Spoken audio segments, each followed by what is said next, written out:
बिस्मिल्लाहिर्रहमानिर्रहीम, अस्सलाम वालेकुम। मैं आपको अडयाला जेल के हवाले से बताना चाहता हूँ कि अडयाला जेल के अंदर क्या हुआ, बाहर क्या हुआ। पहले अडयाला जेल के अंदर की बात कर लेते हैं, कुछ और भी डेवलपमेंट्स हैं, उन पे भी आज की बात कर लेते हैं। एक तो ये है कि अडयाला जेल में जीएचक्यू हमला केस की समाअत थी और जीएचक्यू हमला केस में 100 से ज़्यादा मुल्ज़मान हैं और 100 मुल्ज़मान ने भी पेश होना होता है और उन 100 के 100 मुल्ज़मान के 100 के 100 जो हर एक कम अज़ कम वकील, तो 100 वकला ने भी पेश होना होता है। और इसके बारे में इमरान खान साहब कहते होते हैं कि ये केस की समाअत नहीं होती बल्कि मेला लगता है, क्योंकि 2-250 लोग होते हैं अंदर। तो खान साहब बड़े खुश होते हैं। तो फिर अडयाला जेल से इसकी जो प्रोसीडिंग थी उसको मुंतकिल कर दिया गया था एटीसी कोर्ट में और वीडियो लिंक के जरिए इमरान खान साहब की ट्रायल चलाने की पंजाब हुकूमत ने एक नोटिफिकेशन किया था। उसके बाद बजाय इसके कि उसका वीडियो लिंक पे ट्रायल करते, वो भी नहीं हो सकता था।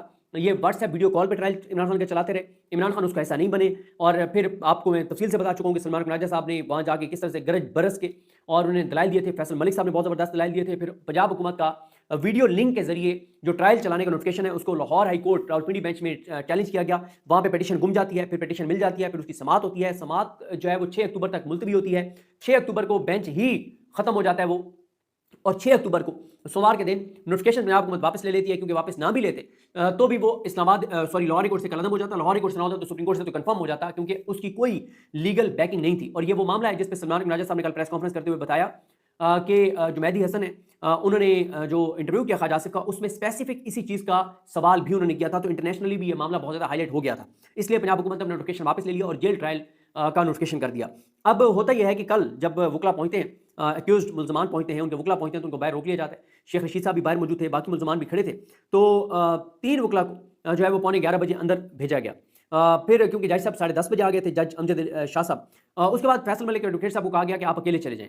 तो वो अकेले, उन्होंने कहा मैं नहीं जाऊँगा, बाकी वकीलों के साथ जाऊँगा। बिलाखिर तय ये हुआ कि वो 2 वकला के साथ जाएँगे और अंदर जाके और जज से बात करेंगे। वो अंदर गए, जज से कहा कि सलमान राजा साहब और बाकी हमारी लीगल टीम बाहर मौजूद है, मेरा ब्रीफ भी वहाँ मौजूद है, मेरी फाइलें वहाँ मौजूद हैं और इमरान खान साहब की बहनें मौजूद हैं, उनको सबको बुला लें तो हम ट्रायल चलाने के लिए तैयार हैं। और खान साहब को भी बुला लें, क्योंकि इमरान खान साहब कमरा अदालत के अंदर मौजूद नहीं थे।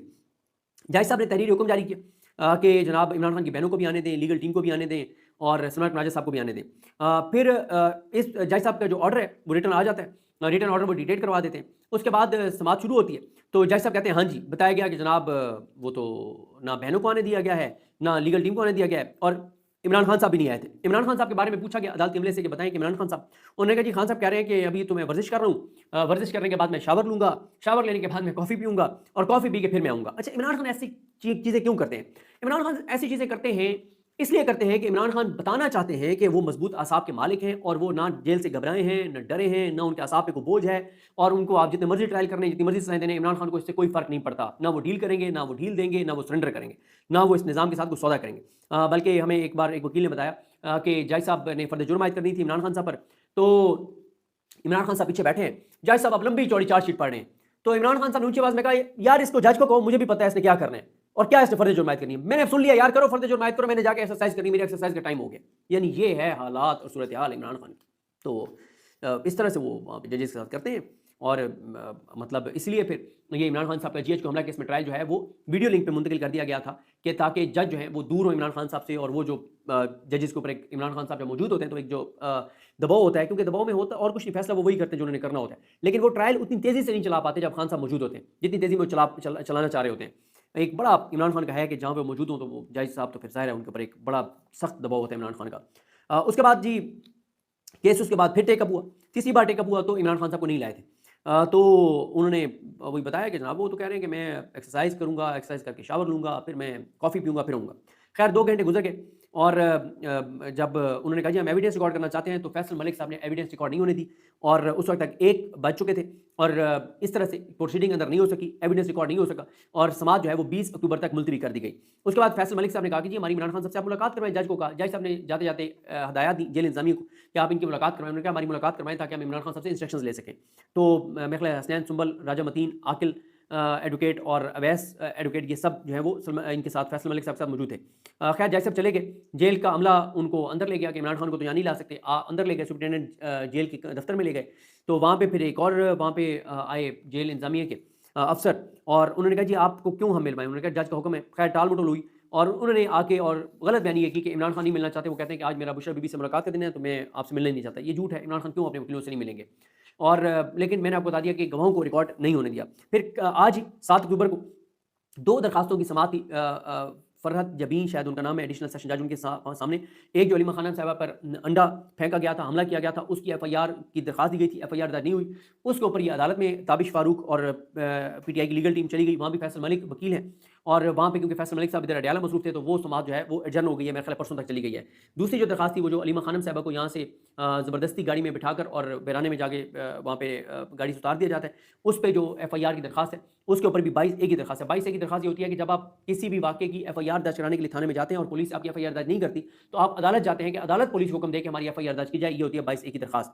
उसके बाद इमरान खान साहब की कल जो है आप जो 7 ज़मानतें हैं 26 नवंबर के केस में, उसकी भी समाअत है, ये जज अमजद शाह ने समाअत करनी है। और जो मेडिकल इमरान खान साहब का कराने के हवाले से मेडिकल बोर्ड बनाने के हवाले से दरखास्त है, उसकी भी समाअत है। बाकी अडयाला के बाहर जो हुए वहाँ पे अवामी असम्बली लगी और पंजाब से एमपीज़ आए हुए थे, केपीके से एमपीज़ आए हुए थे। अलीमा खानम साहब ने वहाँ पे गुफ्तगू की कि इमरान खान साहब को कहते तनाई में मुकम्मल तौर पर रखा जाएगा और इस हवाले से उन्होंने अरकान असम्बली को कहा कि वो प्लान बनाए कि जब इमरान खान साहब को मुकम्मल तौर पर आइसोलेट कर दिया जाएगा तो उन्होंने क्या करना है। वहाँ पे एमएनएस की एमपीज़ की धक्कम पेल भी हुई पुलिस के साथ। इसके बाद इसके अलावा कल सुबह ये हुआ था, आज सुबह इस्लामाबाद कोर्ट में तोशाखाना 2 केस की समाअत थी। वहाँ पे बड़े ज़बरदस्त दलाइल दिए इन्होंने सलमान सफदर साहब ने। उन्होंने जो हवाला दिया तो उनको जज ने रोक दिया। जो मियां गुल हसन औरंगज़ेब साहब का फैसला था तोशाखाना 2 केस में इमरान खान साहब की और बुशरा बीबी साहिबा की ज़मानत का केस, उस ज़मानत के फैसले में उन्होंने कैटेगोरिकल लिख दिया था कि ये मज़ीद इंक्वायरी का केस है। तो एक तरह से उन्होंने अपने ज़मानत के फैसले में ये बात वाज़ेह कर दी थी कि केस बनता ही नहीं है। तो उस पे जज इनाम मोमिन मिन्हास ने रोक दिया और उन्होंने बताया सलमान सफदर साहब ने कि हम आपके पास उस वक्त आए थे जनवरी में जब एक भी गवाह रिकॉर्ड नहीं हुआ था। आज तमाम गवाह रिकॉर्ड हो चुके हैं। अभी भी आप ये कर दें कि आप ये जज को रोक दें, स्पेशल कोर्ट के जज को, कि वो हतमी फैसला ना सुनाए, ट्रायल मुकम्मल कर ले लेकिन फैसला ना सुनाए जब तक इस दरखास्त का फैसला नहीं हो जाता। ये दरखास्त क्या है कि तोशाखाना 2 केस बन ही नहीं सकता था और इसमें इमरान खान को और बुशरा बीबी को बरी किया जाए। खैर और ये भी सलमान सफदर साहब ने बताया कि ये जो तोशाखाना केस है इसमें इलेक्शन कमीशन भी कार्रवाई कर चुका है, पुलिस भी कर चुकी है, नैब भी कर चुकी है, एफआईए अब कर रही है। तो उन्होंने कहा तो केस बनता ही नहीं है। खैर ना तो जज साहब ने प्रोसीडिंग स्टे की है, ना ही हतमी फैसला सुनाने के हवाले से उन्होंने वर्बली रोका है। अब रिटन ऑर्डर आएगा तो पता चलेगा, और ना ही उन्होंने अगली कोई तारीख दी है, क्योंकि सलमान सफदर साहब ने कहा कि आप अगर 2 दिन 3 दिन बाद की भी तारीख देंगे तो तब तक तो वैसे इमरान खान साहब को तोशाखाना 2 केस में सजा हो चुकी होगी और ये दरखास्त गैर मौसर हो जाएगी। तो अलीमा खानम साहबा ने इस्लामाबाद कोर्ट में गुफ्तगू करते हुए कहा कि मुझे जज पे तरस आ रहा था इनाम मोमिन मिन्हास पे कि केस तो बनता नहीं है, अब ये बेचारा क्या करेगा।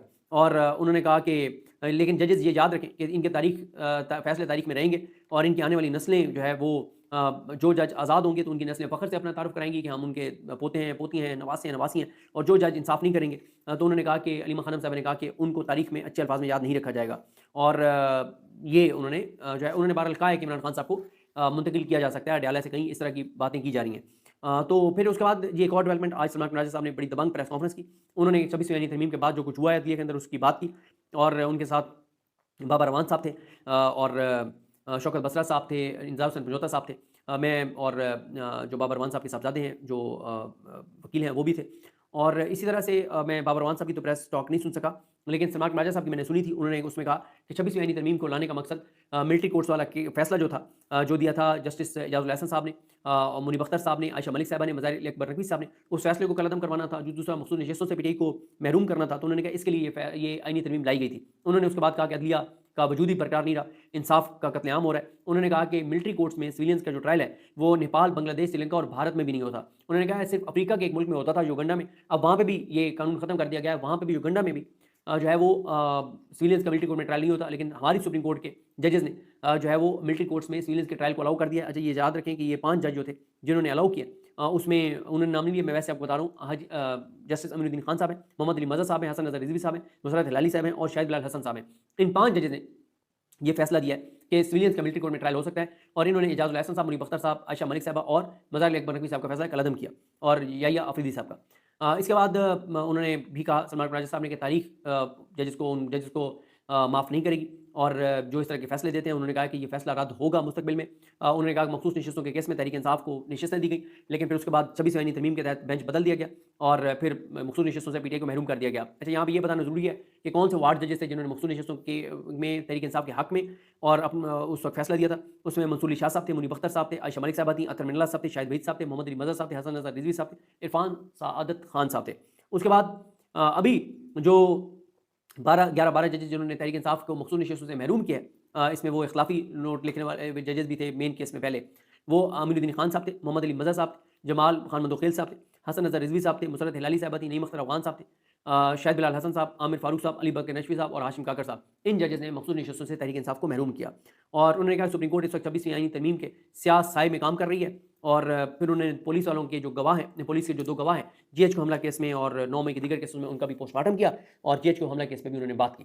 तो ये कुछ तफसीलात थी जो मैंने आपके साथ शेयर की हैं और कोशिश करूँगा कि वो जो पहली समाअत का मुकम्मल अहवाल और कुछ और चीज़ें हैं 26वीं तरमीम के हवाले से जो समाअत हुई उस पे मैं आपको कल सुबह जो है वो अपडेट करूँगा। मुझे अपनी दुआ में याद रखें। अल्लाह के नाम से काम ही ना हो। अल्लाह हाफ़िज़।